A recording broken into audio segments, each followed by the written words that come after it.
নমস্কার, Munmun daily diary চ্যানেলে আপনাদের সবাইকে স্বাগত। আচ্ছা, বর্ষা তো চলে আসছে, বর্ষা আসতে একটু দেরি আছে, তাই জন্য বর্ষা চলে এলে তো আমরা গাছে খোল দিতে পারবো না।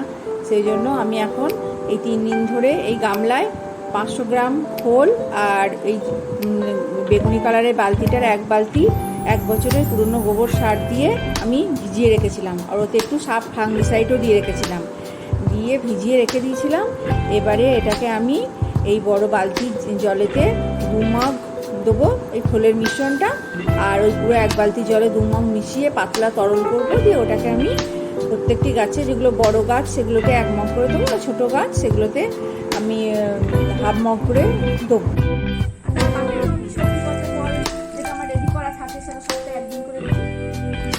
আর যখন বর্ষা ঢুকবে, একদম বর্ষা ঢোকার মুখে আমি যখন মিশ্র সার যখন দেবো গাছে, তখন আপনাদের সঙ্গে শেয়ার করবো। তো বর্ষার দিনে আমি নামগুলো দিয়ে দিচ্ছি, কোনো বর্ষা অনেক দিন হয়ে যায়, ভালো করে মিশিয়ে দিয়ে তারপরে গাছের গোড়ায় দেবো।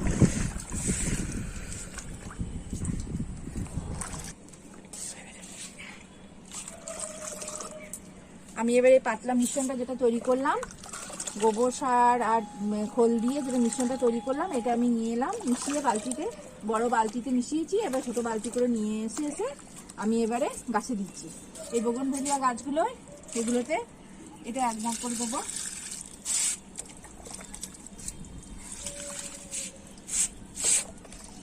নয়নতারাটা হাফ মগ,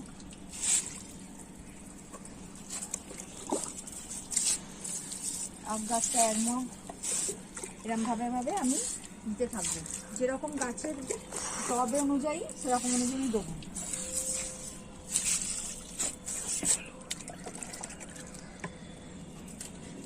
গাছের টব অনুযায়ী আমি দেবো। ছোটোগুলো, ছোটো গাছে আমি হাফ মগ করে দিচ্ছি, আর বড় গাছগুলোই আমি, কিন্তু আমার আগে কিন্তু গাছে জল দেওয়া আছে, গাছে কিন্তু আগে জল দিয়ে রেখেছি, আমি শুকনো অবস্থায় দিইনি। গাছগুলো খোঁড়া হয়েছে, আমি দিনের বেলায় গাছগুলো সকালবেলায় খুঁড়ে নিয়েছি, তারপর একটু আগে আমি এই 15 মিনিট আগে গাছগুলো একটু করে জল দিয়েছি, মাটি ভিজে আছে, তারপর আমি এই সারটা দিচ্ছি। সন্ধেবেলায় আমি সারটা দিচ্ছি।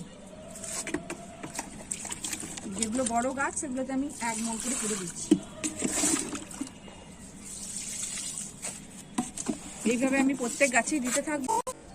তো সব গাছে আমার খোল আর গোবর সার দেওয়া হয়ে গেল, সব জল তরল সার মতো করে দিলাম, দিয়ে দেওয়া হয়ে গেল। কিন্তু হ্যাঁ, একটা কথা অবশ্যই যেন আপনারা যেন পদ্ম গাছে বা শালুক গাছে এই সারটা যেন দেবেন না। এটা শুধু এমনি সব গাছেই দিতে পারবেন, একদম তরল করে, পদ্ম গাছে দেবেন না। তো এখন তো এই গাছে আমার সব সার দেওয়া হয়ে গেল। এবার 6:30 বাজছে, এবার আমাকে নিচে যেতে হবে, ডিনারের ব্যবস্থা করতে হবে। তো আজকে তো চিলি চিকেন করবো ভেবেছিলাম। তো চিলি চিকেন করবো বলে চিকেনটা ম্যারিনেট করতে গেলাম, গিয়ে ভাবলাম যে না, আগে সন্ধে হয়ে গেছে, সন্ধে দেখানোটাই ঠিক হয়। তো সন্ধেটা আগে দেখিয়ে নিই, তারপর চিকেনটা ম্যারিনেট করে আবার চিলি চিকেন আর রুটি বানাবো। আমার এবার সন্ধে দেখানো হয়ে গেল, এবার আমি চিকেনটা ম্যারিনেট করবো। চিকেনটা ম্যারিনেট করে রেখে তারপর চিলি চিকেনটা বানাবো আর রুটি বানাবো। তার জন্য আমি প্রথমে একটু নুন দিচ্ছি, এতে অল্প করে নুন দিলাম। নুনটার পর একটু ভিনিগার দিচ্ছি, অল্প করে ভিনিগার দিলাম, আর একটুখানি সয়া সস, অল্প জাস্ট, আবার তোমাকে সয়া সস পরে দিতে হবে। এবারে কর্নফ্লাওয়ার দিচ্ছি 2 চামচ, আর 2টো ডিম দিচ্ছি।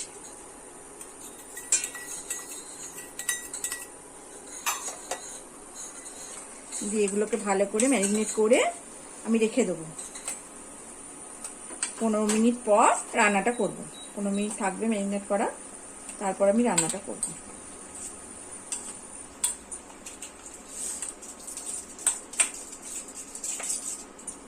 মাংসটা, চিলি চিকেনের মাংসটা আমার 15 মিনিট ম্যারিনেট করা হয়ে গেছে। এবার আমি চিলি চিকেনটা বানাবো। তো দেখুন, এটাতে আমি এখানে আছে ক্যাপসিকাম, সব নিয়ে আমি রেডি করে রেখেছি। ক্যাপসিকাম, একটু হালকা একটু লঙ্কার গুঁড়ি, একটু সয়া সস, একটু নুন, এখানে সসটাকে আমি রেডি করে নিয়ে নিয়েছি। আচ্ছা, এখানে একটা রসুন কুচিয়ে রাখা আছে, লঙ্কা কুচি আছে 2টো, একটু গোলমরিচ গুঁড়ো, পেঁয়াজ আছে 2টো বড় পেঁয়াজ আছে, আর এখানে আদা কুচি, এটা চিনি, এগুলো রেডি করে নিয়েছি। সসটাকে আমি রেডি করে নিয়েছি একদম। এই সস আর এটা সোয়া সস, এগুলো দিয়ে আমি এবারে চিলি চিকেনটা বানাবো। আপনারা দেখতে থাকুন। তেল আমার কড়াই গরম করুন।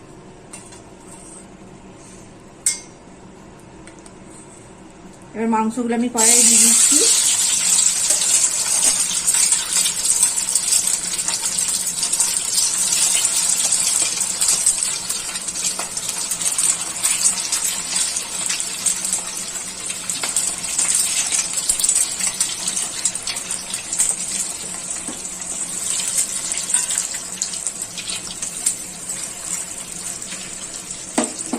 আমি হ্যাঁ, এগুলো ভাজা হয়ে যাক। আমি এটা দুবারে ভাজবো, একবারে সবগুলো হবে না।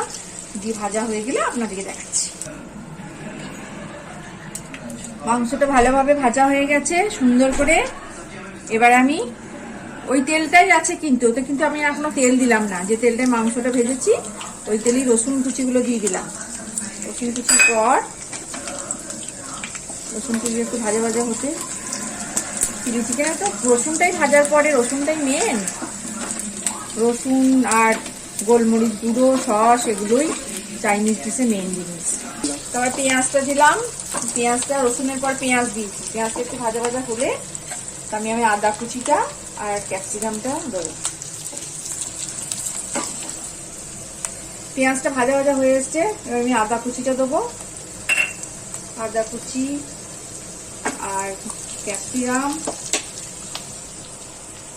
দিয়ে দিলাম।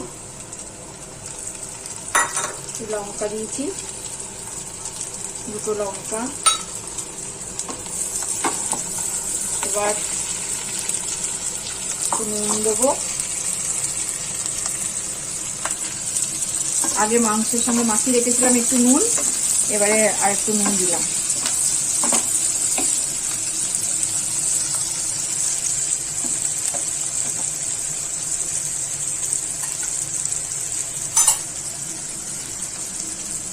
এবার একটু চিনি দেবো, নুন দিয়েছি, এবার একটু হালকা চিনি দিচ্ছি। সসটা দেবো তো, তার জন্য চিনি দিতে হবে। একটু লঙ্কার গুঁড়ো দেবো, কালারের জন্য শুধু একটু।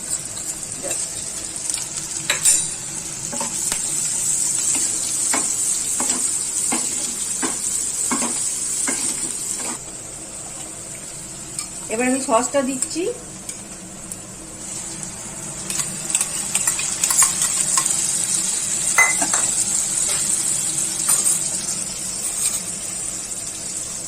হালকা একটু সোয়া সস দিয়ে দিলাম,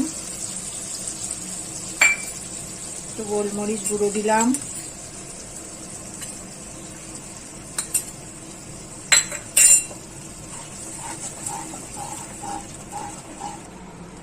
এবার ফুটছে। এবার সোয়া সসটা দিয়ে দিচ্ছি। এবার মাংসটা দিয়ে দেবো। মাংসটা দিয়ে আমি একটু ঢাকা দিয়ে একটু রাখবো, এই 10 মিনিট ঢাকা দিয়ে রাখছি। এবার মাংস রেডি হয়ে যাবে। ভালো করে ভাজা আছে, প্লাস আমার ভিনিগারও দেওয়া আছে ম্যারিনেটের সময়, তাড়াতাড়ি সেদ্ধ হয়ে যাবে। ঢাকা দিয়ে দেবো, তাহলে তাড়াতাড়ি সেদ্ধ হয়ে যাবে। দেখুন 10 মিনিট পর আমার চিলি চিকেন একদম রেডি। দেখে নিন, একদম রেডি। এবার আমি সার্ভ করব। এই দেখুন আমার এই ডিশটা সার্ভ করা হয়ে গেছে। আপনারা দেখে বলবেন কেমন হয়েছে, কমেন্ট সেকশনে জানাবেন। তো আজকের জন্য এইটুকুই। যদি আমার এই মিনি ব্লগটা আপনাদের ভালো লাগে তাহলে লাইক, কমেন্ট আর সাবস্ক্রাইব করবেন। আর পাশে থাকা বেল আইকনটা টিপে দেবেন, যাতে আমার কোনো নতুন ভিডিও নোটিফিকেশন আপনাদের কাছে সবার প্রথমে যায়। তো সুস্থ থাকবেন, ভালো থাকবেন। ধন্যবাদ।